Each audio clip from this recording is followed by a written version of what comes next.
বন্ধু বান্ধৱীসকল, মুখ্যমন্ত্ৰী মহিলা উদ্যমিতা অভিযান যিখন ফৰ্ম আপোনালোকক দিয়া হৈছে, এই ফৰ্মখন আপোনালোকে কেনেকৈ ফিল আপ কৰিব, লগতে কি কি ডকুমেণ্টছ লাগিব সেই বিষয়লৈ আলোচনা কৰিম।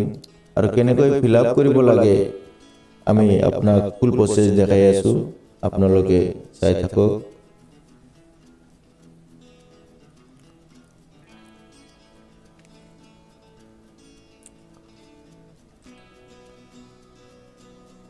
প্ৰথমে আত্মসহায়ক গোটৰ সদস্যৰ নাম, যেজন মহিলা আত্মসহায়ক সদস্য তাৰ নাম ইয়াত লিখিব কেপিটেল লেটাৰত।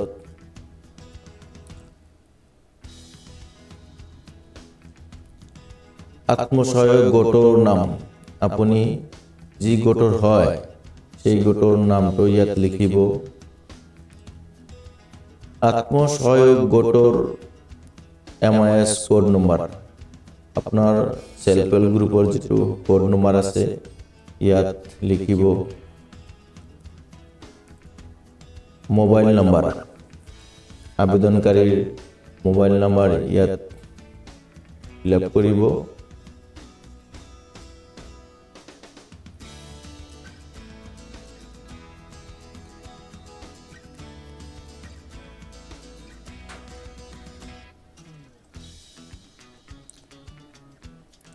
কাস্ট, কাস্ট মানে জাতি, জেনাৰেল, OBC, ST আৰু SC আপুনি যি জাতিৰ হয় ইয়াত টিক মাৰ দি দিব।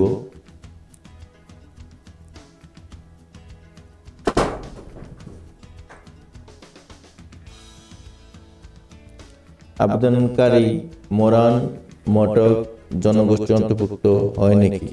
যদি হয় ইয়েস লিখিব, যদি নহয় খালি ইয়াত টিক মাৰ দিব।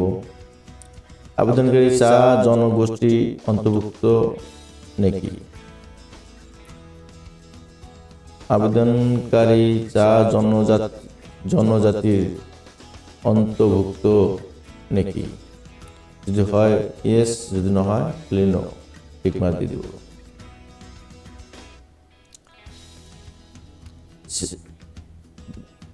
সেভিং বেংক একাউন্ট নাম্বার, আপনার বেংকৰ যিটো একাউন্ট নাম্বাৰ আছে ইয়াত ফিল আপ কৰিব।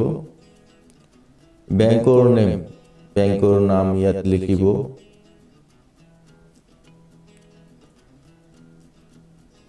ব্ৰাঞ্চ নেম, শাখাৰ নাম ইয়াত লিখিব।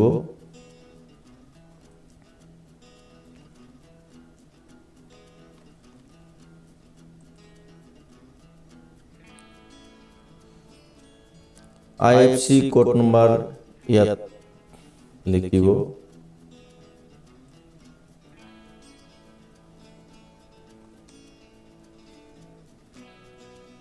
ভিলেজ নেম ইয়াত লিখিব,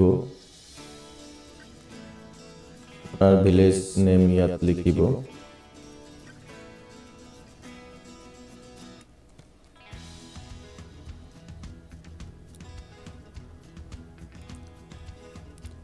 গাঁও পঞ্চায়েত, গাঁও পরিষদ উন্নয়ন সমিতি, গাঁও উন্নয়ন সমিতির MAC সমষ্টির নাম, গ্রাম পঞ্চায়েত, VCDC, VDC, MAC। ইয়াত আপনি যদি গ্রাম পঞ্চায়েত হয় তেনেহ'লে গ্রাম পঞ্চায়েতৰ নাম ইয়াত লিখিব। VCDC হয় ইয়াত VCDC যদি থাকে তেনেহ'লে VCDC ইয়াত নাম লিখিব। উন্নয়ন খণ্ডৰ নাম, ব্লক নেম, আপনাৰ ব্লকৰ নাম ইয়াত লিখিব। জিলাৰ নাম, আপুনি ডিষ্ট্ৰিক্ট নেম, আপুনি যি ডিষ্ট্ৰিক্টত থাকে সেই ডিষ্ট্ৰিক্টৰ নাম ইয়াত লিখিব।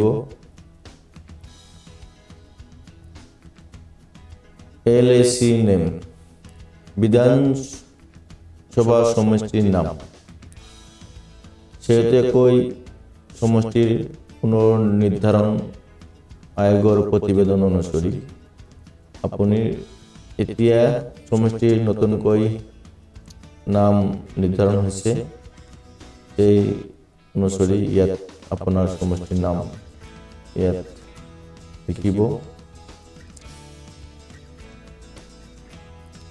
ইপিক ID নাম্বাৰ, ফটোযুক্ত ভোটাৰ পৰিচয় পত্ৰ লং, মানে ভোটাৰ কাৰ্ডৰ যিটো ইপিক নাম্বাৰ আছে ইয়াত আপুনি ফিল আপ কৰিব।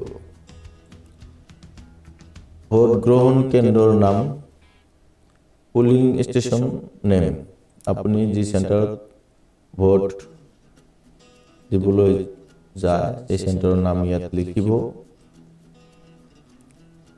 ভোট গ্ৰহণ কেন্দ্ৰৰ নাম, পুলিং ষ্টেচন নাম্বাৰ, এইটো নাম্বাৰ থাকে, সেই নাম্বাৰটো ভোটাৰ লিষ্টত আপোনালোকে পাই যাব। ভোটাৰ লিষ্টৰ প্ৰথম পাতাত আছে, এই ভোটাৰ লিষ্ট দেখি আপোনালোকে ফিল আপ কৰিব। সন্তানৰ সংখ্যা যদি প্ৰযোজ্য হয়, সন্তান যেকেইটা আছে ইয়াত লিখিব।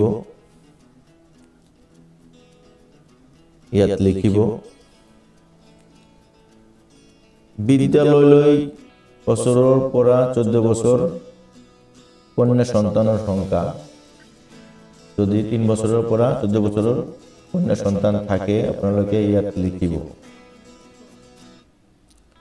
বিদ্যালয়ত কন্যা সন্তানৰ নাম ভৰ্তি কৰোৱা হৈছে নে নাই, যদি আপোনাৰ কন্যা সন্তানৰ নাম স্কুলত ভৰ্তি কৰা হৈছে ইয়েছ লিখিব, যদি নহয় নো লিখিব।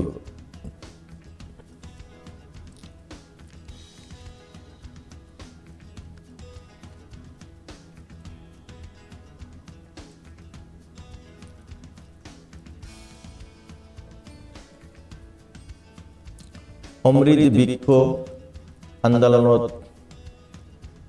ৰোপণ কৰা গছপুলি কেইটা জীয়াই আছে আৰু ডাঙৰ হৈছেনে? আপুনি যেতিয়া গছপুলি লগাইছে এতিয়া এই গাছবোৰ ডাঙৰ হৈছে নেকি? যদি হৈছে ইয়েছ, আৰু যদি হোৱা নাই তেনে নো। যদি নহয় সেই ঠাইত নতুন গছপুলি ৰোপণ কৰা হৈছেনে? ইয়াত যদি নহয় তাহলে সেই ঠাইত আপুনি নতুনকৈ গছ লগাইছে নেকি? যদি লগোৱা নাই, আগৰ যিটো গাছ আছে এইটো আছে, নহলে ইয়াত একো দিব নালাগে। 2021 চনৰ আগত লোৱা মাইক্ৰ ফাইনেন্সৰ ঋণৰ বাহিৰে আত্মসহায়ক গোটৰ গ্ৰাম্য সংগঠন, মণ্ডল পৰ্যায় সংগঠন, পাব্লিক বেংক বা আন কোনো বিত্তীয় প্ৰতিষ্ঠানৰ পৰা লোৱা যিকোনো ঋণ পৰিশোধ কৰা হোৱা নাই নেকি? তো আপোনাৰ লোনৰ ক্ষেত্ৰত কৈছে, যদি এইবিলাক আপোনাৰ মাজত পৰে তেনেহ'লে যদি লোন আপোনালোকৰ ৰানিং আছে NHR দিব ৰিপৰ্ট।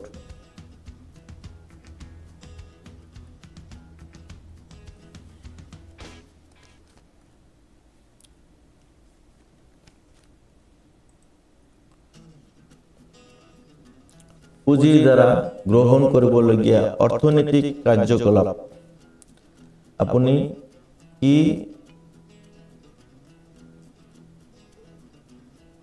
বিজনেছ কৰিব সেই ইয়াত লিখিব লাগিব।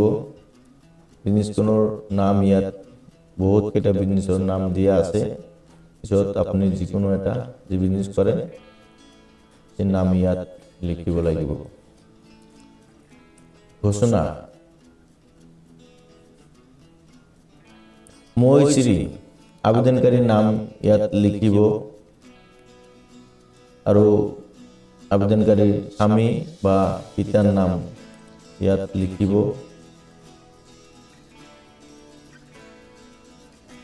ইয়াতো আবেদনকাৰীৰ নাম সেমভাৱে এনেকৈ লিখিব।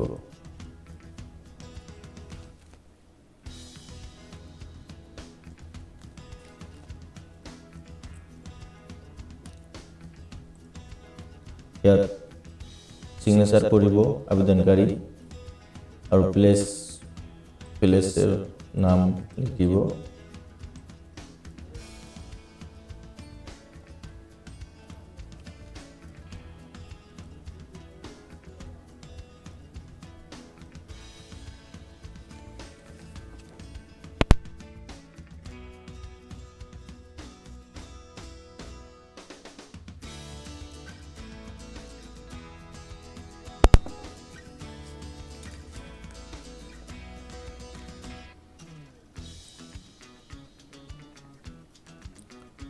সংকল্প পত্ৰ 1 ইয়াত আবেদনকাৰীৰ নাম লিখিব, পিতা বা স্বামীৰ নাম লিখিব, বয়স কিমান হৈছে ইয়াত লিখিব আৰু যে গোটৰ সদস্য আপুনি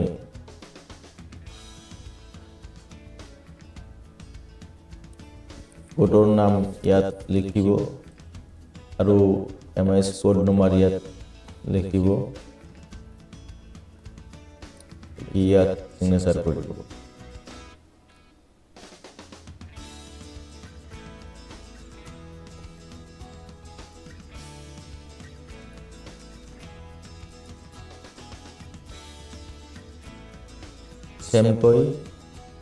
সেমভাৱে ইয়াত ফিল আপ কৰিব। একে কথা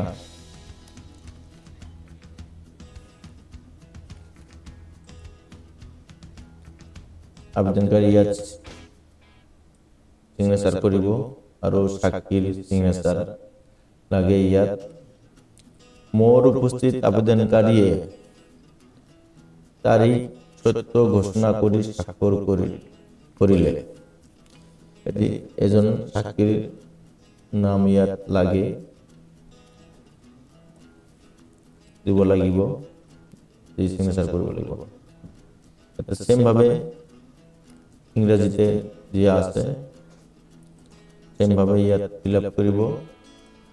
ইয়াত আবেদনকাৰীৰ নাম লিখিব, স্বামী বা পিতাৰ নাম লিখিব, বয়স লিখিব, গ্ৰুপৰ নাম লিখিব, গ্ৰুপ কোড নম্বৰ লিখিব, ইয়াত সিগনেচাৰ কৰিব।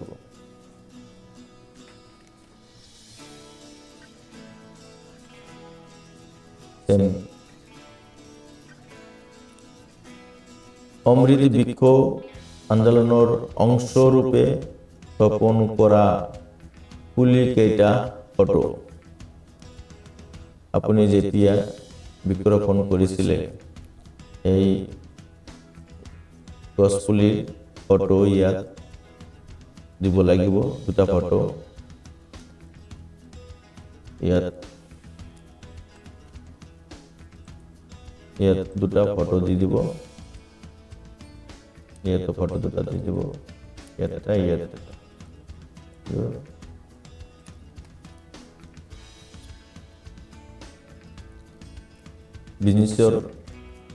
বিজনেছৰ কথা কৈছো, কি কৰিব ইয়াত বহুত এটা আছে। বহুত বিজনেছ, ছাগলী পালন, গাহৰি পালন, ব্ৰইলাৰ, হাঁহ পালন, মীন পালন, মৌমাখি, বহুত অপশন আছে ইয়াত। ইয়াৰ পৰা দেখি আপুনি যে বিজনেছ কৰে বিজনেছৰ নাম দি দিব।